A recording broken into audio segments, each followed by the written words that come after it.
హిందువులది మతం కదా, మన మనోభావాలు కావా? ఈ దేశంలో చాలామంది లౌకికవాదుల పేరుతో ఉన్నారు. అందరూ ఏడ్చేది ఒకటే, దేశంలో ఏదో అసహనం ఎక్కువైపోయిందని చెప్పేసి.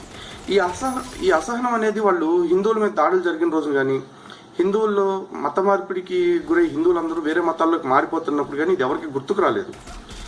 కానీ ఇవాళ ఏదో 2-3 చిన్న చిన్న సంఘటనలు ఎక్కడన్నా జరిగితే మాత్రం ఇది మొత్తం హిందూ సమాజానికి ఆపాదించేసి ఈ దేశంలో లౌకికవాదం అసలు ఏదో ప్రమాదంలో పడిపోయింది, ఈ దేశంలో మానవాళి మనుగడే కష్టమైపోయింది అన్న రీతిలో ప్రపంచ దేశాల ముందు మన దేశ ప్రతిష్టను తెగజార్చే ప్రయత్నం చేస్తున్నారు.